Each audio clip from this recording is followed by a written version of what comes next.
नमस्कार. सिटी न्यूजच्या बुलेटिनमध्ये प्रेक्षकांचं मनपूर्वक स्वागत. आज दिनांक 17 जुलै 2026 वार शुक्रवार. बातमीची सुरुवात करूया सुविचार मालेने. जग जिंकल्याचा आनंद मोठा असतो, परंतु स्वतःवर विजय मिळवण्याचं समाधान त्याहूनही मोठं असतं. आजचा सुविचार आपण बघितला. आता बघूया बातमीपत्रातील ठळक बातम्या.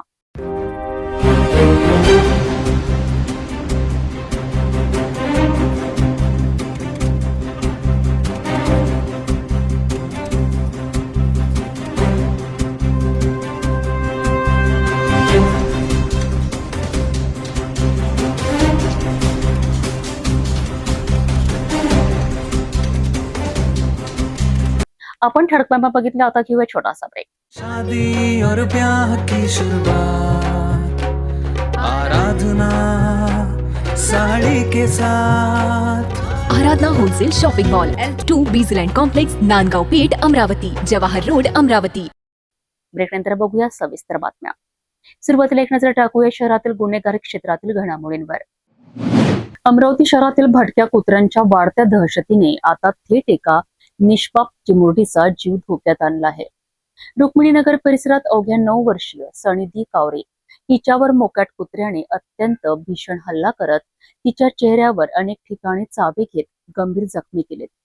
या घटनेनंतर प्रशासन, लोकप्रतिनिधी आणि मनपा अधिकारी तातडीने रुग्णालयात दाखल झाले आहेत.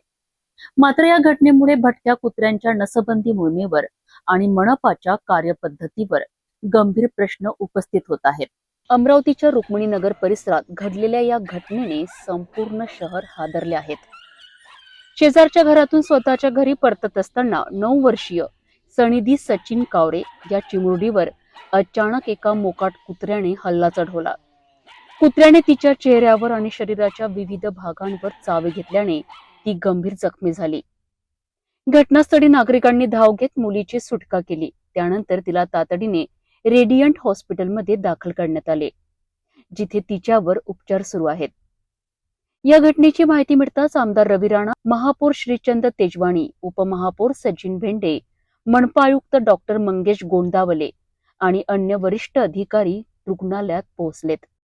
यावेळी आमदार रवी राणा यांनी जखमी मुलीच्या उपचाराचा संपूर्ण खर्च स्वतः उचलण्याची घोषणा केली. तसेच नागरिकांच्या सुरक्षेसाठी तातडीने उपाययोजना करण्याचीही मागणी केली आहे. डेंजर घटना झालेली आहे. ही अचानक कुत्र्याने लहान मुली 4-5 वर्षाची मुलगी आहे तिच्यावर अचानक हल्ला केला. तिच्या चेहऱ्यावर मोठ्या प्रमाणात सलीला ओरबडलेला आहे, वाढलेला आहे आणि अशा पद्धतीनं एखाद्या आवारा कुत्र्यांनी लहान मुलीवर हल्ला करणं हे आमचं म्हणजे महानगरपालिकेचं अपयश आहे म्हणा. कुठेतरी आम्ही लोकप्रतिनिधी कमी पडतो. मनपा आयुक्तांनी शहरभर मोकाट कुत्र्यांविरोधात विशेष मोहीम राबविण्याचे आश्वासन दिले आहेत. मात्र या घटनेनंतर मनपाच्या पशुवैद्यकीय विभागाच्या कामकाजावर प्रश्नचिन्ह निर्माण झाले आहेत. काँग्रेसचे स्वीकृत सदस्य अनिल अग्रवाल यांनी एप्रिल महिन्यातील आमसभेत भटक्या कुत्र्यांच्या नसबंदी मोहिमेतील कथित अनियमिततेचा मुद्दा उपस्थित केला होता.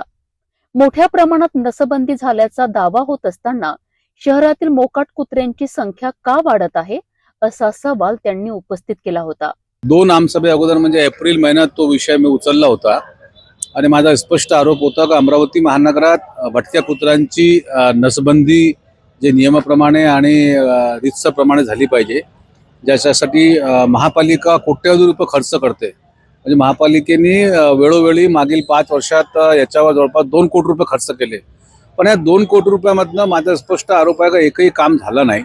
फक्त कागदावरच त्यांनी ती नसबंदी केली आणि हा पूर्ण प्रशासकीय काळापासून सुरू झालेला जो भ्रष्टाचार होता त्याच्यामुळे अमरावतीकरांना काय भोगावं लागते त्याची त्या सकाळ झालेली घटना आहे. त्या चिमुकल्या 10 वर्षाच्या मुलीला ज्या प्रकारे तो रेबीज असलेला कुत्रा चावला आहे आणि त्या मुलीची अवस्था इतकी बिकट झाली आणि तिला ICU मध्ये उपचारासाठी दाखल करावं लागलं.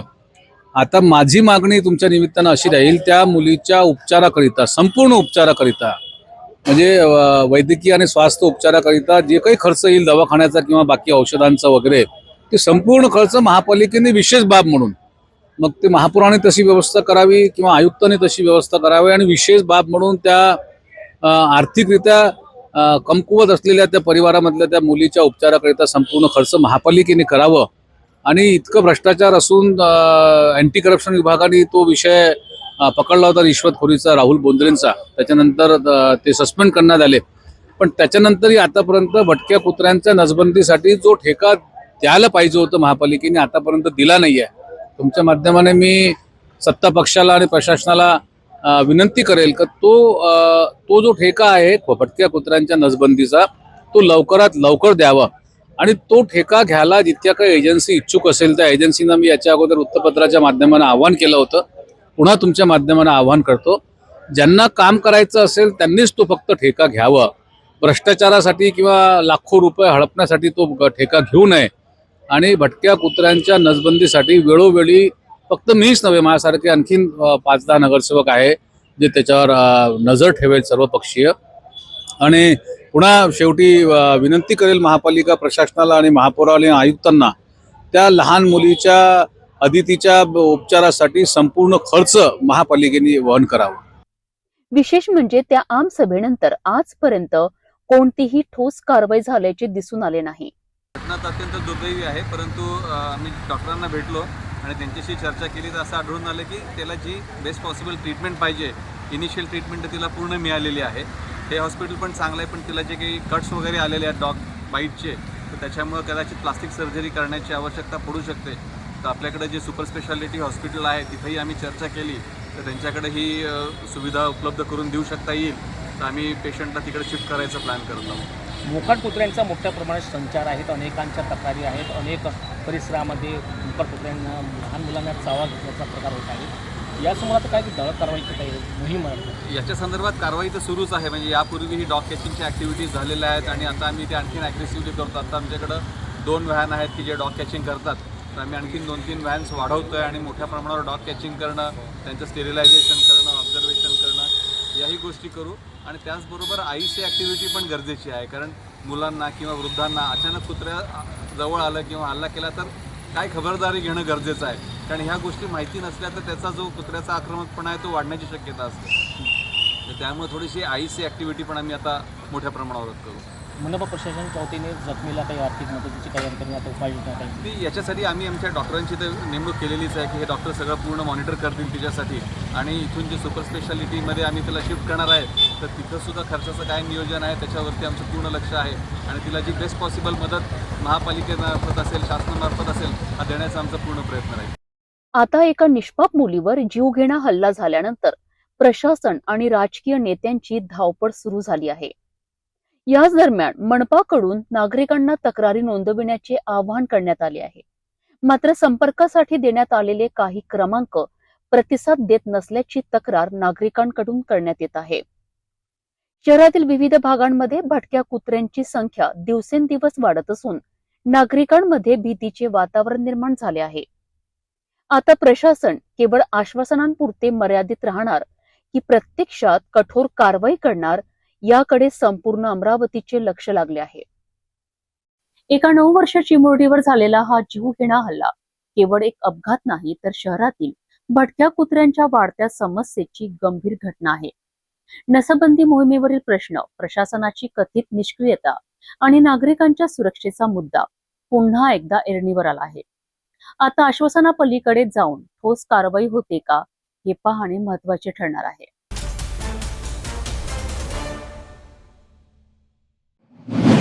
रुग्णालयातील निष्काळजीपणाचा एक धक्कादायक प्रकार समोर आला आहे. ऑपरेशन थिएटर आणि आयसीयूच्या परिसरात पाहणीसाठी गेलेल्या जनप्रतिनिधींनी असे दृश्य पाहिले की त्यांच्या डोळ्यासमोर विश्वास बसला नाही. रुग्णांसाठी असलेल्या बेडवर उभे राहून विजेचे काम सुरू असल्याचा आरोप करण्यात आला आहे. रुग्णालयाच्या 4थ्या मजल्यावरील आयसीयू आणि ऑपरेशन थिएटर परिसरात जनप्रतिनिधी पाहणीसाठी पोहोचले असता धक्कादायक दृश्य समोर आलेत. आरोपानुसार विजेचे काम करण्याकरिता सीडीचा वापर न करता रुग्णालयातील 4 बेड एकावर एक रचण्यात आले होते आणि त्यावर उभे राहून इलेक्ट्रिशियन काम करीत होता. हेच बेड रुग्णांच्या उपचारासाठी वापरले जात असल्याने उपस्थितांनी तीव्र नाराजी व्यक्त केली आहे. याच वेळी एका वरिष्ठ कर्मचाऱ्याने एका रुग्णाला रुग्णालयात एकही बेड उपलब्ध नसल्याचे सांगितल्याची माहिती समोर आली आहे. त्यामुळे एका बाजूला बेडची कमतरता असल्याचा दावा आणि दुसऱ्या बाजूला त्याच बेडचा अशा प्रकारे वापर होत असल्याने अनेक प्रश्न उपस्थित झाले आहेत. हा सुपर स्पेशलिटी चौथा मजला ओटीचा रूम आहे. हा जेव्हा पेशंट ॲडमिट होते हा लोक म्हणते बेड नाही. हा इलेक्ट्रिशियन काम करायला आले, 4 बेड वापरून ते काम करायला लागले. याच दारामधून आता अंकुश वानकडे नावाचा न्यूरोलॉजिस्ट आतमध्ये गेला, परत ती येणार. पण हा अवस्था बघा, हा ते 4 बेड, हा लोक बघा कसे बसले आहे. ते या लोकांना बसायची जागा नाही, खाली बसून जेवण करून राहिले. आणि हा मूर्ख कोण आहे जे काय असेल इथे 4 बेड घेऊन यांना परवानगी दिली आहे. यांचे बिल देणार नाही का? हॉस्पिटलचं मॅनेजमेंट कोणाजवळ आहे? MO नाही इथे, HOD नाही इथे. अरे काय देवा, तुम्ही तुमचाही परिवार आहे बाबा, काय लोकांना काय जीवन देऊन राहिले तुम्ही. सर्वात गंभीर बाब म्हणजे हा संपूर्ण प्रकार तेथे उपस्थित असलेल्या मेडिकल ऑफिसरच्या समोरच सुरू असल्याचा आरोप करण्यात आलाय. मात्र यावर कोणतीही तत्काळ हरकत घेतली गेली नसल्याचे सांगितले जात आहे. या घटनेमुळे रुग्णांच्या सुरक्षेचा प्रश्न पुन्हा ऐरणीवर आला असून रुग्णालय प्रशासनाच्या कार्यपद्धतीवर गंभीर प्रश्नचिन्ह निर्माण झाले आहेत. या प्रकरणातील आरोपांची चौकशी झाल्यानंतरच संपूर्ण सत्य समोर येईल. मात्र रुग्णांच्या उपचारासाठी असलेल्या सुविधांचा अशा प्रकारे वापर होत असल्याचे चित्र अत्यंत गंभीर मानले जात आहे. आता या प्रकरणात प्रशासन कोणती कारवाई करते याकडे सर्वांचे लक्ष लागले आहे.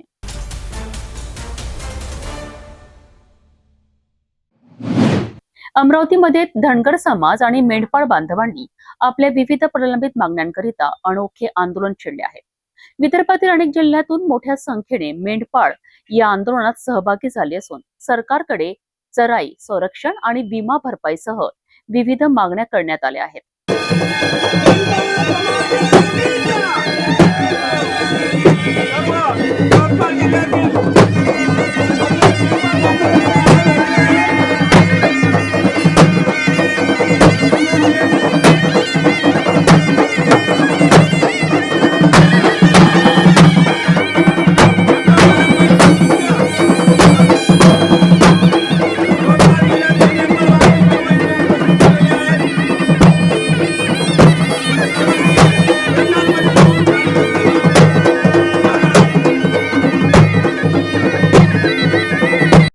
अमरावतीमध्ये सुरू असलेल्या या आंदोलनात अकोला, अमरावती, यवतमाळ, वाशिम आणि बुलढाणा या विदर्भातील जिल्ह्यांमधनं मोठ्या संख्येने मेंढपाळ सहभागी झाले आहेत. आंदोलनकर्त्यांनी सांगितले की येत्या काळातही या जिल्ह्यातील मेंढपाळ रोज आंदोलनात सहभागी होणार असून आपल्या हक्काच्या मागण्यांसाठी लढा सुरूच ठेवला जाईल. आंदोलनकर्त्यांची प्रमुख मागणी म्हणजे मेंढ्यांच्या चराईसाठी अधिकृत चराई पास उपलब्ध करून देण्यात यावेत, जेणेकरून मेंढपाळांना कोणताही अडथळा न येता चराई करता येईल. याशिवाय धनगर समाजावर होणारे हल्ले थांबवण्याकरिता प्रभावी संरक्षण द्यावे, अशा घटनांमध्ये संबंधितांवर कठोर कारवाई करावी आणि पीडितांना योग्य न्याय मिळावा, अशी ही मागणी करण्यात आली आहे. विजेचा कडकडाट, वीज पडण्याच्या घटना आणि इतर नैसर्गिक संकटांमुळे मेंढपाळांचे मोठे नुकसान होत असल्याचे आंदोलनकर्त्यांनी सांगितलेत. अशा परिस्थितीत विमा संरक्षण आणि भरपाईची प्रभावी व्यवस्था सरकारने करावी, अशी मागणीही करण्यात आली आहे. सरकारने या सर्व मागण्यांवर तातडीने सकारात्मक निर्णय घ्यावा, अन्यथा आंदोलन अधिक तीव्र करण्याचा इशारा आंदोलनकर्त्यांनी दिला आहे. यवतमाळ जिल्ह्यामधून मोठ्या प्रमाणात आज अर्जुनभाऊ महानोर यांना पाठिंबा दर्शवण्याकरता आणि आमच्या भरपूर साऱ्या मागण्या आहेत, त्या मागण्या आमच्या पूर्ण मिळाल्या पाहिजे, हाच आमचा प्राथमिक उद्देश आहे. आणि हा मिळाल्याशिवाय आम्ही इथून हटणार नाही, आज आम्ही निर्धार करून यवतमाळहून आलेलो आहोत. या आंदोलनामध्ये कोणकोणत्या जिल्ह्यातून धनगर बांधव आलेले आहेत? या आंदोलनामध्ये विदर्भातील जो 5-6 जिल्हे आहे, अकोला, अमरावती, यवतमाळ, वाशिम, बुलढाणा, या 5-6 जिल्ह्यामधले सर्व मेंढपाळ रोज येणार आहे. काय मागणी आहे या आंदोलनात? आमच्या प्रमुख मागण्या म्हणजे मेंढ्याच्या चराईसाठी अनुदान, म्हणजे मेंढपाळ चराईसाठी पाचेस मिळाल्या पाहिजे. आणि सर्व जे धनगर समाजावर हल्ले होत आहे, जे गावातले लोक काही मारहाण करतात, त्यांचं संरक्षण मिळालं पाहिजे, विमा भरपाई मिळाली पाहिजे. आज मोठ्या प्रमाणात आमच्यावर खूप मोठे संकट निर्माण होत आहे. वीज कडकड्याचे विजा पडत आहे. तर त्याचं संरक्षण या सरकारने आमचं केलं पाहिजे. हाच आमचा प्राथमिक उद्देश आहे. विदर्भातील मेंढपाळांच्या या आंदोलनाकडे आता सरकार आणि प्रशासन काय भूमिका घेते याकडे सर्वांचे लक्ष लागले आहे. आंदोलनकर्त्यांच्या मागण्यांवर लवकर निर्णय होणार का हे पाहणे महत्त्वाचे ठरणार आहे.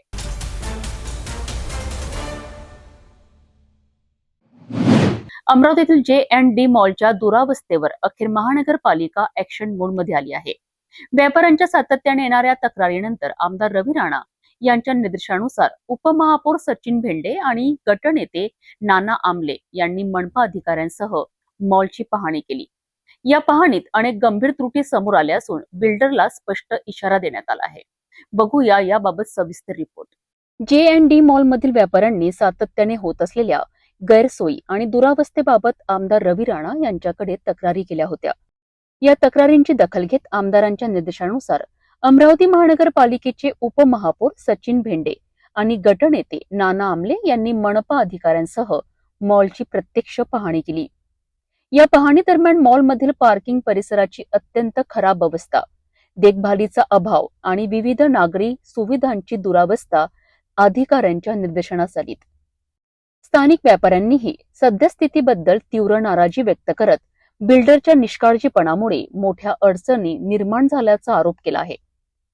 या पाहणीवेळी अतिरिक्त आयुक्त महेश देशमुख, उपायुक्त नरेंद्र वानखडे, कार्यकारी अभियंता कांबळे, शहर अभियंता रवींद्र पवार, अतिरिक्त अतिक्रमण विभाग प्रमुख योगेश कोल्हे, बाजार परवाना विभागाचे उदय चव्हाण तसेच इतर अधिकारी उपस्थित होते. मनपाने बिल्डरला मॉलमधील सर्व आवश्यक दुरुस्ती तातडीने पूर्ण करण्याचे निर्देश दिले आहेत. तसेच वेळेत दुरुस्ती न झाल्यास आवश्यक कायदेशीर प्रक्रिया पूर्ण करून मॉल महानगरपालिकेच्या ताब्यात देण्याचा इशाराही देण्यात आला आहे. J&D मॉलमधील समस्या आता प्रशासनाच्या रडारवर आल्या असून बिल्डर पुढे काय भूमिका घेतो आणि मनपा पुढील काय कारवाई करते याकडे व्यापाऱ्यांसह नागरिकांचे लक्ष लागले आहे.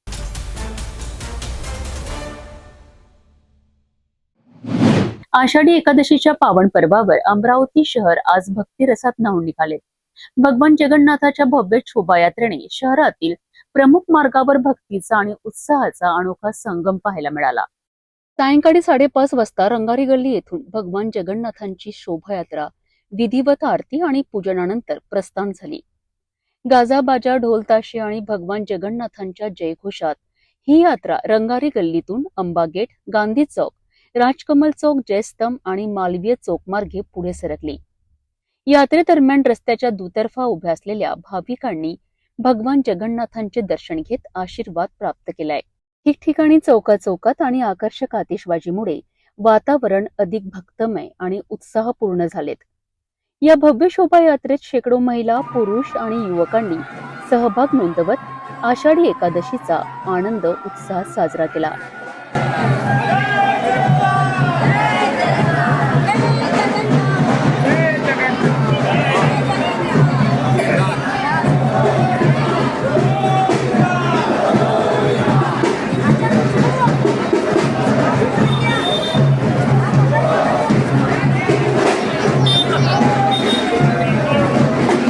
भगवान जगन्नाथांच्या जयघोषाने दुमदुमलेल्या या शोभायात्रेने अमरावतीत भक्ती, श्रद्धा आणि एकतेचा संदेश दिलाय.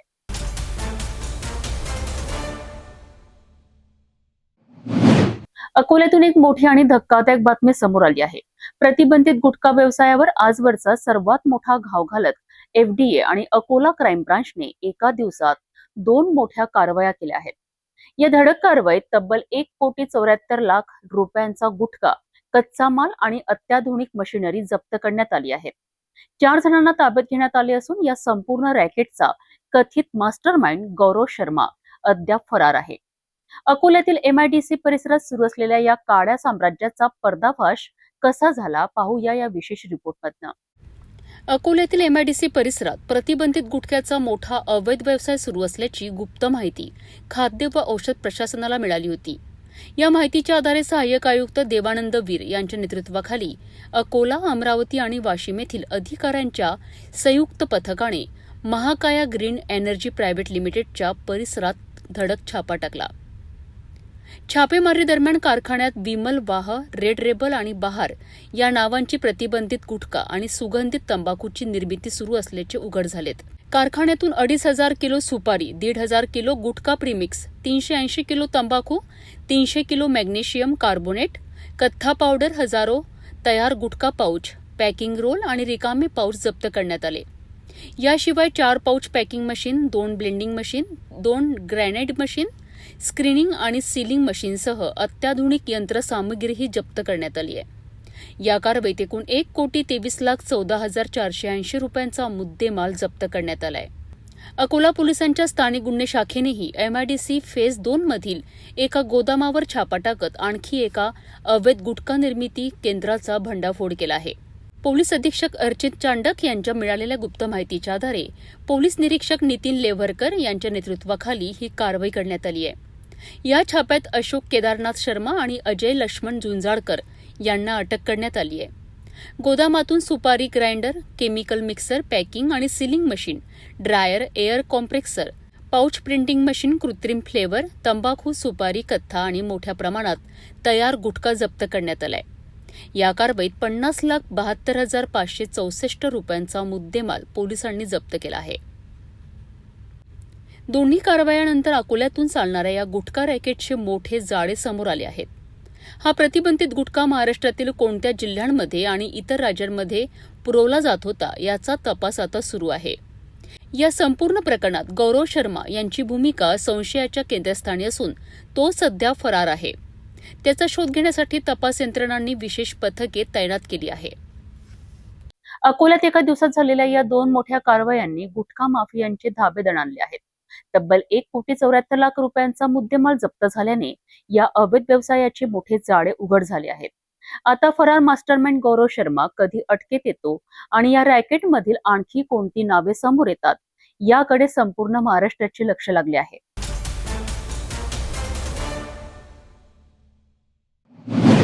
यवतमाळ जिल्ह्यातून पुन्हा एकदा मन हेलावून टाकणारी घटना समोर आली आहे. नापिकी आणि आर्थिक अडचणींमुळे विवंचनेत असलेल्या एका शेतकऱ्याने आत्महत्या केल्याची दुर्दैवी घटना कळंब तालुक्यात घडली आहे. यवतमाळ जिल्ह्यातील कळंब तालुक्यातील पिंपळशेंडा डोंगर खर्डा येथे 60 वर्षीय शेतकरी श्यामराव जुनघरे यांनी आपल्या घराच्या अंगणातील झाडाला गळफास घेऊन आत्महत्या केल्याची घटना घडली आहे.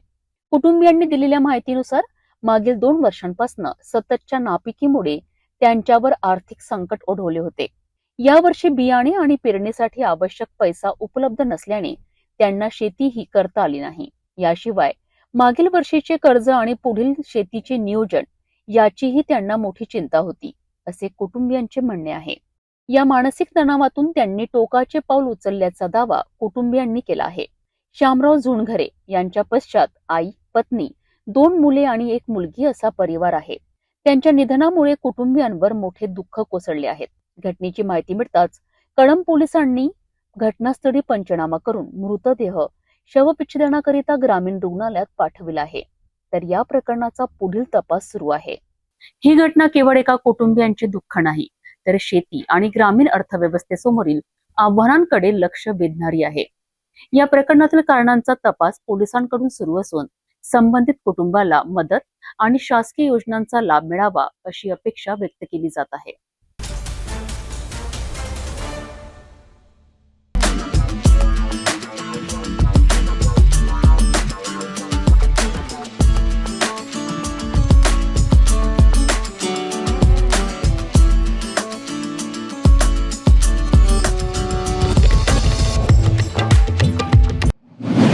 नागपूरच्या कपिलनगर परिसरात भरधाव दुचाकीच्या धडकेत अवघ्या 4 वर्षाचा चिमुकला गंभीर जखमी झाला आहे.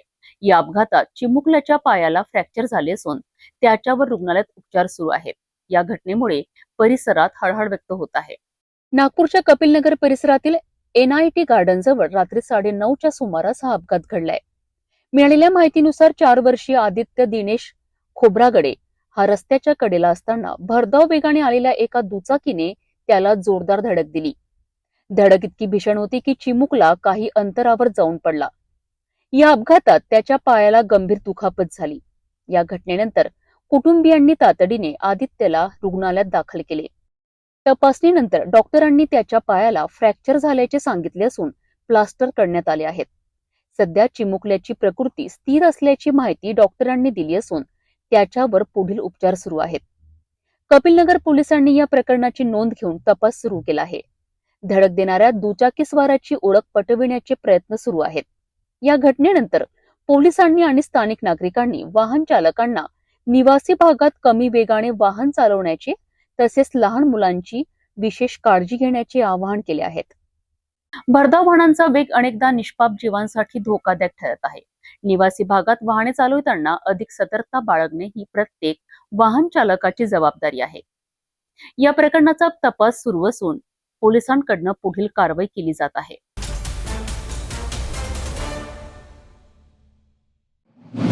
नागपुरात सोशल मीडियावर व्हायरल झालेली एक रील आता तिघा युवकांना थेट लॉकअप पर्यंत घेऊन गेली आहे.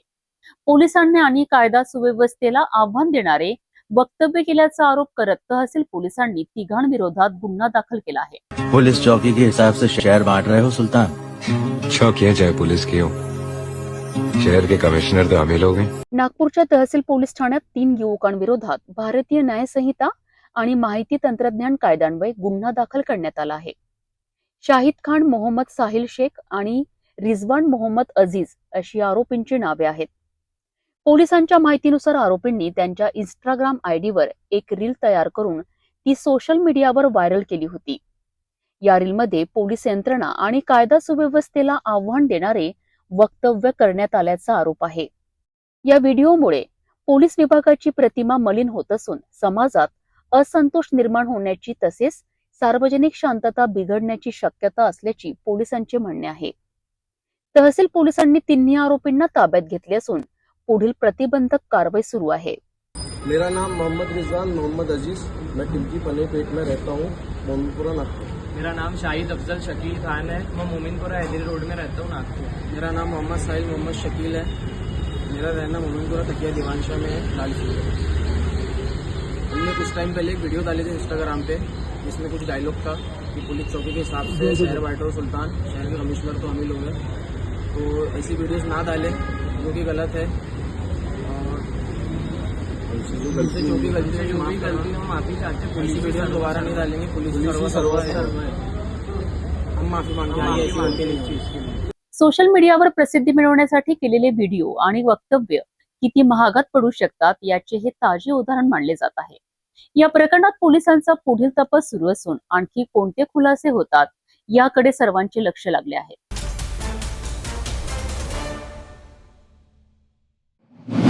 नागपूर शहरात अनैतिक व्यापाराविरोधात गुन्हे शाखेच्या युनिट 1 ने मोठी कारवाई केली आहे. सदर पोलीस ठाण्याच्या हद्दीतील एका स्पा सेंटरवर छापा टाकत पोलिसांनी एका आरोपीला अटक केली असून 3 महिलांची सुटका केली आहे. या कारवाईत रोख रक्कम, मोबाईल, DVR आणि इतर साहित्य असा सुमारे 36,000 रुपयांचा मुद्देमाल जप्त करण्यात आला आहे. नागपूर शहरातील सदर पोलीस ठाण्याच्या हद्दीतील छावणी चौक परिसरात असलेल्या रेडियंट सलून अँड स्पा या ठिकाणी गुन्हे शाखेच्या युनिट 1 ने नियोजनबद्ध कारवाई केली आहे. पोलिसांनी बोगस पंटरच्या माध्यमातून खात्री करून 2 पंचाच्या उपस्थितीत छापा टाकलाय. कारवाई दरम्यान स्पा सेंटरमध्ये अनैतिक व्यापार सुरू असल्याचे समोर आल्याचा पोलिसांचा दावा आहे. या प्रकरणात भूषण नरेशराव वाघमारे याला ताब्यात घेण्यात आले. आरोपी महिलांना पैशाचे आमिष दाखवून स्वतःच्या आर्थिक फायद्यासाठी देहव्यापार चालवत असल्याचा आरोप पोलिसांनी केला आहे. कारवाई दरम्यान 3 पीडित महिलांची सुटका करण्यात आली.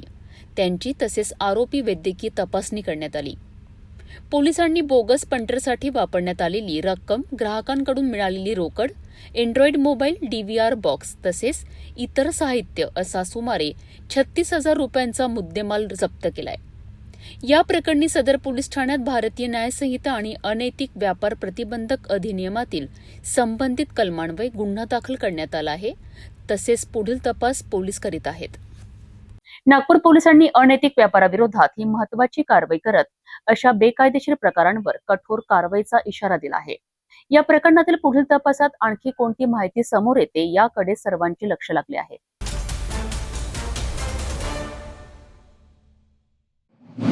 वर्धा जिल्ह्याला हादरून सोडणाऱ्या 12 वर्षीय अल्पवयीन मुलीच्या निर्गुण हत्येप्रकरणी पोलिसांना मोठे यश मिळाले आहे. या प्रकरणातील आरोपीला अखेर अटक करण्यात आली असून शेजारील शेतात काम करणारा शेतमजूरच या हत्येचा आरोपी असल्याचे तपासात समोर आले आहे. राहुल राजू मडावी वय 30 वर्ष असे आरोपीचे नाव असून संशयित म्हणून ताब्यात घेतलेल्या तिघांपैकी तोच आरोपी निघाला आहे. दरम्यान या प्रकरणाच्या सखोल तपासासाठी विशेष तपास पथक अर्थात SIT ची स्थापना करण्यात आली आहे. वर्ध्यातील रोठा येथे 12 वर्षीय अल्पवयीन मुलीची दगडाने ठेचून हत्या करण्यात आल्याची धक्कादायक घटना समोर आल्यानंतर संपूर्ण जिल्ह्यात संतापाची लाट उसळली आहे. या प्रकरणाचा तपास सुरू असताना पोलिसांनी संशयित म्हणून तिघांना ताब्यात घेतले होते. यापैकी राहुल राजू मडावी वय 30 वर्ष हा आरोपी असल्याचे निष्पन्न झाले असून त्याला अटक करण्यात आली आहे. विशेष म्हणजे आरोपी हा मुलीच्या घराजवळील शेतात काम करणारा शेतमजूर असल्याची माहिती समोर आली आहे. या घटनेमुळे परिसरात भीती आणि संतापाचे वातावरण निर्माण झाले आहेत. प्रकरणाचे गांभीर्य लक्षात घेता जिल्ह्याचे पालकमंत्री पंकज भोयर यांच्या निर्देशानंतर विशेष तपास पथक म्हणजेच SIT स्थापन करण्यात आली आहे. SIT मार्फत सर्व तांत्रिक आणि वैज्ञानिक पुरावे तपासले जाणार असून फॉरेन्सिक अहवालांच्या आधारे प्रकरणाचा सखोल तपास केला जाणार आहे. जिल्हा पोलीस अधीक्षक सौरव कुमार अग्रवाल यांच्या मार्गदर्शनाखाली तपासाची दिशा निश्चित करण्यात आली असून आरोपी विरोधात भक्कम पुरावे गोळा करण्याचे काम सुरू आहे. घटनेनंतर संपूर्ण जिल्ह्यात संताप व्यक्त केला जात असून आरोपीला कठोरातील कठोर शिक्षा देण्याची मागणी नागरिकांकडून केली जात आहे. या प्रकरणी पोलीस अधीक्षक सौरव कुमार अग्रवाल यांनी पत्रकार परिषदेत महत्वाची माहिती दिली आहे. पोलीस स्टेशन हद्दीमध्ये रोठा गावामध्ये एक अत्यंत गंभीर आणि दुर्दैवी घटना घडली होती. त्या गुन्ह्याच्या संदर्भाने सावंगी पोलीस स्टेशनमध्ये BNS कलम 103(1), 65(1), 66, 332B, पॉक्सो कलम 4 आणि 6 अन्वये गुन्हा दाखल आहे. सदर गुन्ह्याच्या तपासामध्ये आरोपी राहुल राजू मडावी राहणार रोठा याचा सहभाग निष्पन्न झाल्याने त्याला या गुन्ह्यामध्ये अटक करण्यात आलेली आहे. सदर गुन्ह्याचा तपास SDPO वर्धा सिटी यांचे नेतृत्वाखाली विशेष तपास पथक याचा तपास करत आहे. सदर गुन्ह्याचा पुढील तपास चालू आहे. यामध्ये एक आरोपीचा सहभाग निष्पन्न झाल्याने त्याला गुन्ह्यामध्ये अटक करण्यात आलेली आहे. 30 वर्ष, जवळपास 30 वर्षाचा. तो जवळच्या शेतामध्ये लेबरर म्हणून काम करत होता आणि त्यांच्या नेहमी त्या घरामध्ये येणे जाणे होते. सध्या त्याच्या गुन्ह्यामध्ये सहभाग निष्पन्न झालाय आणि त्याला गुन्ह्यामध्ये अटक केलेली आहे. आम्ही तपास करतो त्याबद्दल पुढील तपास. त्याचा 30 वर्ष वेळ. सर, याला कुठून ताब्यात घेण्यात आलं? याला त्या गावामध्येच ताब्यात घेण्यात आलेला. त्याला रात्री चौकशीसाठी आम्ही ताब्यात घेतले होते आणि तपासामध्ये त्याचा रोल निष्पन्न झाल्याने आता त्याला गुन्ह्यामध्ये अटक केलेली आहे. या गुन्ह्यामध्ये आरोपीने स्वतः तिला दगडाने ठेचून मारलं आणि काही त्याचे आक्षेपार्थ काही त्याच्यात निष्पन्न आलं काय, त्यांनी काही कबूल केलं? त्याचा सहभाग निष्पन्न झाल्यानेच त्याला अटक केलेली आहे. वर्ध्यातील या अत्यंत संवेदनशील आणि धक्कादायक प्रकरणात आरोपीला अटक करण्यात पोलिसांना यश आले असले तरी नागरिकांच्या भावना अजूनही तीव्र आहेत. आता SITच्या तपासातून या प्रकरणातील प्रत्येक पैलू समोर येणार का आणि आरोपीला कठोर शिक्षा मिळणार का याकडे संपूर्ण राज्याचे लक्ष लागले आहे.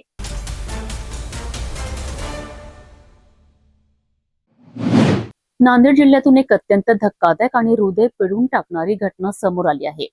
एका जिल्हा परिषद शिक्षकाने आपल्या 2 लहान मुलांसह गोदावरी नदी पात्रात कार घालून जीवन संपवल्याची घटना उघडकीस आली आहे. आत्महत्येपूर्वी व्हॉट्सअप स्टेटस ठेवत काही वरिष्ठ अधिकाऱ्यांच्या त्रासाला कंटाळल्याचा उल्लेख करण्यात आल्याने या प्रकरणाने गंभीर वळण घेतले आहे. या घटनेमुळे संपूर्ण शिक्षण विभागात खळबळ उडाली असून अनेक प्रश्न उपस्थित होत आहेत. नांदेड जिल्ह्यातील मुदखेड तालुक्यातील आमदुरा येथील गोदावरी नदीपात्रात एक कार आढळून आल्यानंतर खळबळ उडाली आहे. स्थानिकांनी दिलेल्या माहितीनंतर प्रशासन आणि बचाव पथक घटनास्थळी दाखल झालेत. SDRFच्या जवानांनी नदीतून कार बाहेर काढली असता कारमध्ये 3 मृतदेह आढळून आलेत. मृतांमध्ये हिमायतनगर तालुक्यातील पोटा बुद्रुक येथील जिल्हा परिषद शाळेवर कार्यरत असलेले शिक्षक सुनील मोरे आणि त्यांची 2 लहान मुले सारा व सुमित यांचा समावेश आहे. घटनेपूर्वी सुनील मोरे यांनी व्हॉट्सअप स्टेटस ठेवले होते. या स्टेटसमध्ये गट शिक्षणाधिकारी आणि केंद्र प्रमुख यांच्या त्रासाला कंटाळल्याचा उल्लेख असल्याची प्राथमिक माहिती समोर आली आहे. ज्या दुर्दैवी घटना घडलेल्या एक आदर्श शिक्षक म्हणून होते मोरे सर यांनी जे प्रकार आज घडलेला आहे त्यांच्यासोबत, याला सर्वस्वी नांदेड येथील युवा मॅडम असतील फुटाणे मॅडम आणि हदगाव येथील माजी BO असतील फोले सर आणि जे इतर बाचे असतील शिक्षण समिती यांनी जे त्रास त्यांना दिलेला आहे त्यातून हे घटना घडलेली आहे. कारण की गेल्या 1 वर्षापासून ज्यांच्यावर दोषी सिद्ध झाले त्यांना पाठीमागे घालून यांना नाहक त्रास दिलेला आहे. त्यामुळे दुर्दैवी ही घटना घडलेली आहे. या घटनेनंतर शिक्षण क्षेत्रात मोठी खळबळ उडाली असून शिक्षक संघटनांमध्येही संतापाची भावना व्यक्त केली जात आहे. सुनील मोरे हे भोकर तालुक्यातील बेंबर गावचे रहिवासी होते.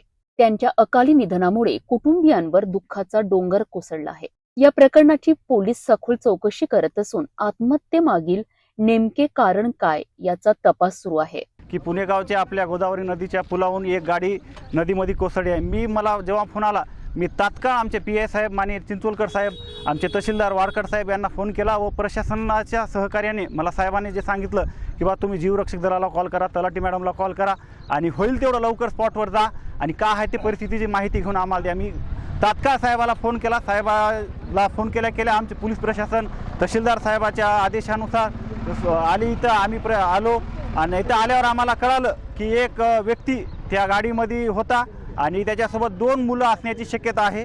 एवढं आम्हाला या ठिकाणी आल्याला कळालं.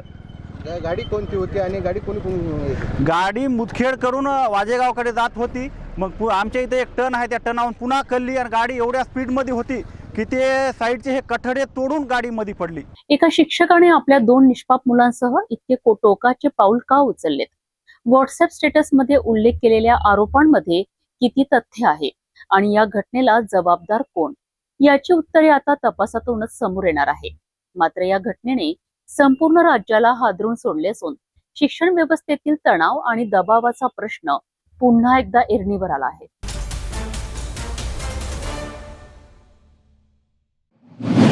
आर्वी शहराच्या विकासाच्या मोठमोठ्या घोषणा केल्या जात आहे, परंतु वास्तव पाहिलं तर शहरातील सर्वात महत्वाचा आणि वर्दळीचा मार्गच आज अंधाराच्या विळख्यात सापडला आहे. नगर परिषद कार्यालयापासून बस स्थानकापर्यंतचे पथदिवे अनेक दिवसांपासून बंद असून नागरिकांचा जीव अक्षरशः धोक्यात आला आहे. महिला, विद्यार्थी आणि ज्येष्ठ नागरिकांना दररोज अंधारातून मार्ग काढावा लागत आहे. वर्धा जिल्ह्यातील आर्वी शहरातील नगर परिषद कार्यालय ते बस स्थानक हा मार्ग शहरातील सर्वाधिक वर्दळीचा आणि महत्वाचा मार्ग मानला जातो. मात्र या मार्गावरील पथदिवे मागील अनेक दिवसांपासून बंद असल्याने संपूर्ण परिसर रात्रीच्या वेळी अंधारमय झाला आहे. रात्रीच्या वेळी कामावरून परतणारे नागरिक, महिला, विद्यार्थी आणि ज्येष्ठ नागरिक यांना मोठ्या अडचणींचा सामना करावा लागतोय. अंधारामुळे अपघात होण्याची शक्यता वाढली असून चोरी, लूटमार आणि इतर गुन्हेगारी घटनांची भीतीही नागरिक व्यक्त करीत आहेत. विशेष म्हणजे शहराच्या विकासाचे दावे केले जात असताना मुख्य मार्गावरील प्रकाश व्यवस्था कोलमडल्याने प्रशासनाच्या कार्यपद्धतीवर प्रश्नचिन्ह निर्माण झाले आहेत. स्थानिक नागरिकांच्या म्हणण्यानुसार ही समस्या नवीन नसून वारंवार उद्भवत आहे. मात्र अद्याप कायमस्वरूपी उपाययोजना करण्यात आलेली नाही. हा मार्ग राष्ट्रीय महामार्ग प्राधिकरणाच्या अखत्यारीत येत असल्याने पथदिव्यांची देखभाल आणि दुरुस्तीची जबाबदारी संबंधित यंत्रणेवर असल्याचे सांगितले जात आहे. आता नागरिकांनी संबंधित प्रशासनाने तातडीने बंद पथदिवे सुरू करून सुरक्षित प्रकाश व्यवस्था उपलब्ध करून द्यावी अशी मागणी केली आहे. अन्यथा एखादी गंभीर दुर्घटना घडल्यानंतरच प्रशासन जागे होणार का, असा संतप्त सवाल नागरिक उपस्थित करीत आहेत. आर्वी शहरातील मुख्य मार्गावर अनेक दिवसांपासून अंधाराचे साम्राज्य आहे. नागरिकांच्या सुरक्षेची थेट संबंधित असलेल्या या गंभीर समस्येकडे संबंधित यंत्रणा कधी लक्ष देणार आणि बंद पथदिवे कधी सुरू होणार याकडे आता संपूर्ण शहराचे लक्ष लागले आहे.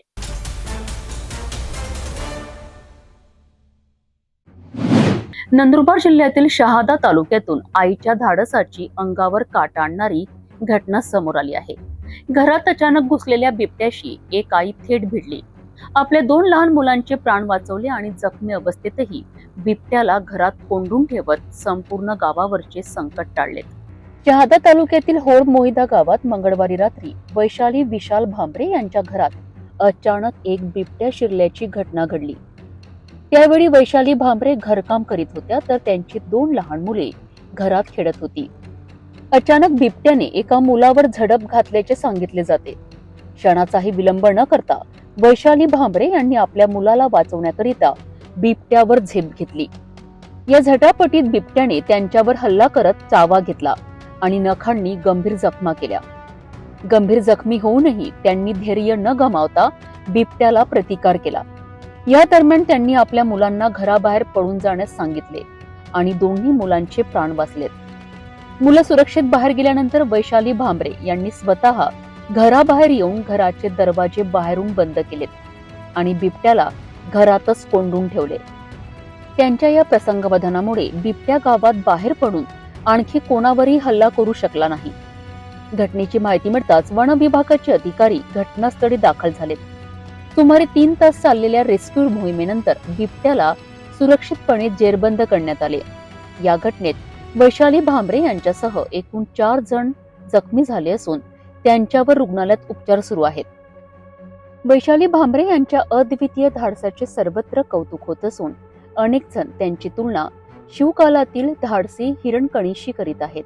आई आपल्या लेकरांसाठी किती मोठे धाडस करू शकते याचे जिवंत उदाहरण म्हणजे वैशाली भांबरे. त्यांच्या प्रसंगावधानामुळे केवळ त्यांच्या मुलांचेच नव्हे तर गावातील अनेक नागरिकांचे संभाव्य संकटही टळल्याची भावना व्यक्त होत आहे.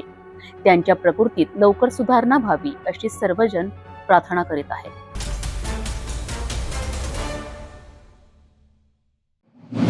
पुण्यातील गाजलेल्या केतन अग्रवाल हत्या प्रकरणात दररोज नवे खुलासे आणि नवे प्रश्न समोर येत आहेत. तपासाचा केंद्रबिंदू आता मुख्य संशयित सिया गोयल आणि चेतन चौधरी यांच्या कथित गुप्त विवाहाभोवती फिरत असून पोलिसांकडनं डिजिटल पुरावे आणि राजस्थानमधील तपासावर भर दिला जात आहे. केतन अग्रवाल हत्या प्रकरणाच्या तपासादरम्यान पोलिसांनी मुख्य संशयित सिया गोयलचा आणखी एक मोबाईल जप्त केला आहे. या मोबाईलमधील माहितीची फॉरेन्सिक तपासणी सुरू असून त्यातून महत्त्वाचे धागेदोरे मिळण्याची शक्यता पोलिसांकडून व्यक्त केली जात आहे. सिया गोयल आणि चेतन चौधरी यांनी राजस्थानमधील खाटूश्याम मंदिरात गुप्तपणे विवाह केल्याची चर्चा समोर आल्यानंतर पुणे ग्रामीण पोलिसांचे विशेष पथक राजस्थानला पोहोचलेत.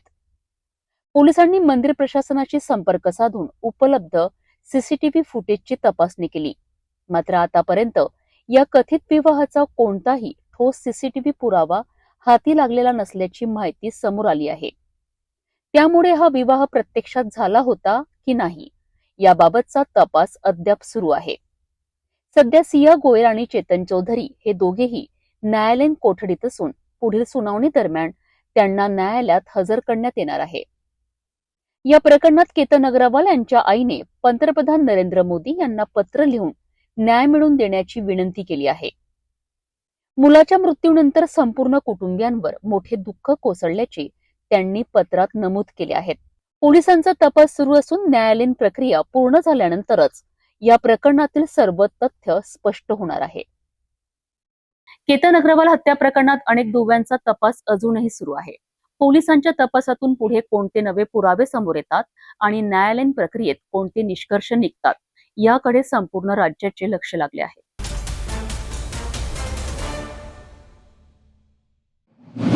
अन्न व औषध प्रशासनाचे आयुक्त तुकाराम मुंढे यांनी पदभार स्वीकारल्यानंतर राज्यभरात भेसळी विरोधात मोठी मोहीम सुरू केली आहे. मुंबईतील विविध ठिकाणी करण्यात आलेल्या कारवायांमध्ये डेअरी, दूध विक्रेते आणि भेसळीच्या साखळीवर मोठा आघात करण्यात आला आहे.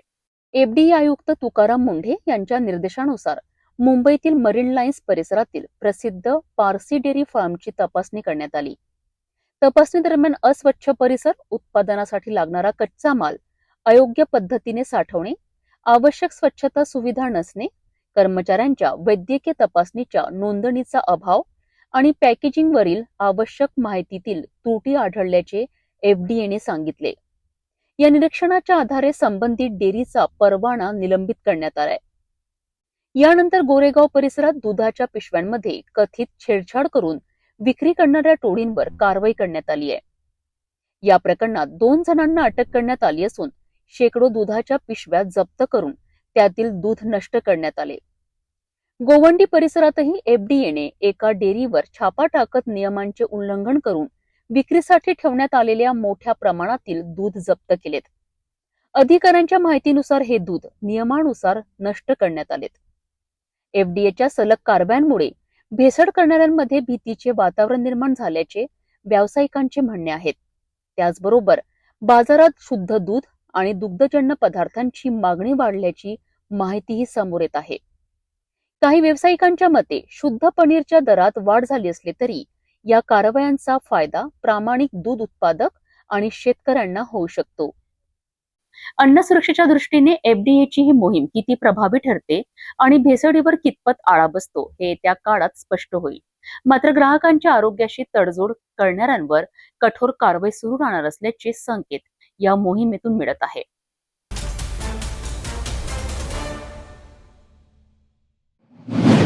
केंद्रीय शिक्षण मंत्री धर्मेंद्र प्रधान यांच्या राजीनाम्याची मागणी देशभरात चर्चेचा विषय ठरत आहे.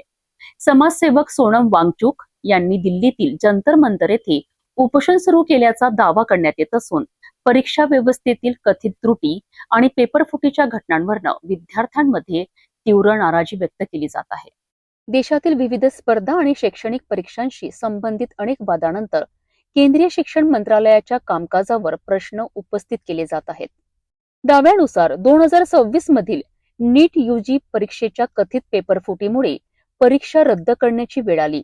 या घटनेमुळे लाखो विद्यार्थ्यांवर परिणाम झाल्याचा आरोप केला जात आहे. यानंतर सीबीएसईच्या ऑन स्क्रीन मार्किंग प्रणालीमध्ये तांत्रिक अडचणी निर्माण झाल्याने उत्तरपत्रिका तपासणी प्रक्रियेवरही प्रश्न उपस्थित झालेत. तसेच एनसीईआरटीच्या इयत्ता 8वीच्या समाजशास्त्राच्या पुस्तकातील मजकुरावरूनही मोठा वाद निर्माण झालाय. या प्रकरणात पुस्तकातील मजकूर बदलण्याची प्रक्रिया राबविण्यात आल्याचे वृत्त समोर आले होते. यापूर्वी 2024 मध्ये नीट आणि यूजीसी नेट परीक्षांबाबतही अनेक वाद झाले होते.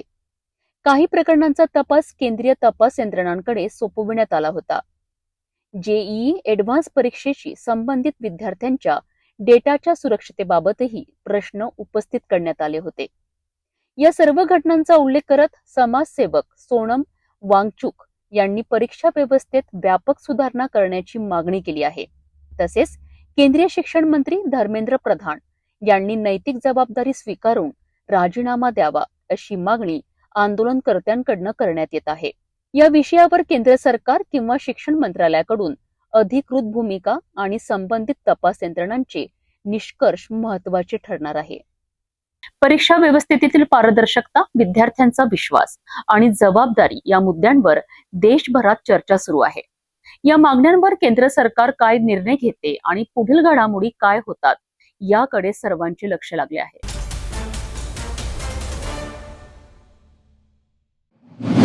भारताच्या अंतराळ क्षेत्रातून एक महत्त्वाची बातमी समोर आली आहे. इस्रोमधील अनेक वरिष्ठ शास्त्रज्ञांनी राजीनामे दिल्याच्या वृत्तामुळे गगनयान सारख्या महत्वाकांक्षी मोहिमांच्या पार्श्वभूमीवर चर्चा सुरू झाली आहे. या घडामोडीनंतर केंद्र सरकारनेही काही महत्त्वाचे प्रशासकीय निर्णय घेतल्याची माहिती समोर आली आहे. प्राप्त झालेल्या माहितीनुसार इस्रोच्या UR राव उपग्रह केंद्र आणि विक्रम साराभाई अंतराळ केंद्रातून अनेक वरिष्ठ अधिकारी आणि शास्त्रज्ञांनी गेल्या काही महिन्यात राजीनामे दिल्याची माहिती समोर आली आहे. या वृत्तांमध्ये काही अनुभवी प्रकल्प अधिकाऱ्यांचा आणि महत्त्वाच्या मोहिमांशी संबंधित वैज्ञानिकांचाही उल्लेख करण्यात आला आहे. मात्र प्रत्येक राजीनाम्याचे कारण अधिकृतपणे जाहीर करण्यात आलेले नाही. तज्ज्ञांच्या मते खासगी अंतराळ क्षेत्रातील आकर्षक वेतन, करिअरच्या अधिक संधी, कामाचा वाढता ताण आणि सरकारी सेवातील मर्यादित पदोन्नती ही काही संभाव्य कारणे असू शकतात. ही कारणे स्वतंत्र विश्लेषणांमध्ये व्यक्त करण्यात आली असून त्याबाबत इस्रोकडून अधिकृत स्पष्टीकरण देण्यात आलेले नाही. अंतराळ विभागाने महत्त्वाच्या प्रकल्पांवर परिणाम होऊ नये म्हणून राजीनामा मंजुरीच्या प्रक्रियेत बदल केल्याची माहिती समोर आली आहे. काही प्रकरणांमध्ये अंतिम मंजुरीसाठी अर्ज थेट विभागाकडे पाठवण्याची प्रक्रिया लागू करण्यात आल्याचे वृत्त आहे.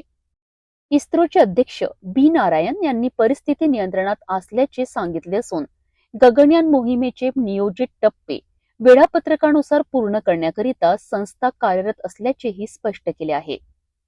भारताच्या मानवी अंतराळ मोहिमेसाठी गगनयान हा अत्यंत महत्त्वाचा प्रकल्प मानला जात असल्याने या घडामोडींवर देशभरातून बारकाईने लक्ष ठेवले जात आहेत.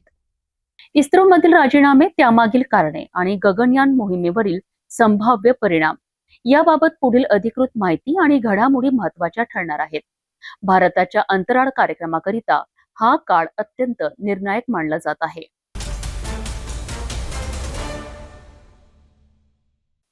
जाता जाता पुन्हा एकदाच्या ठळक बातम्या.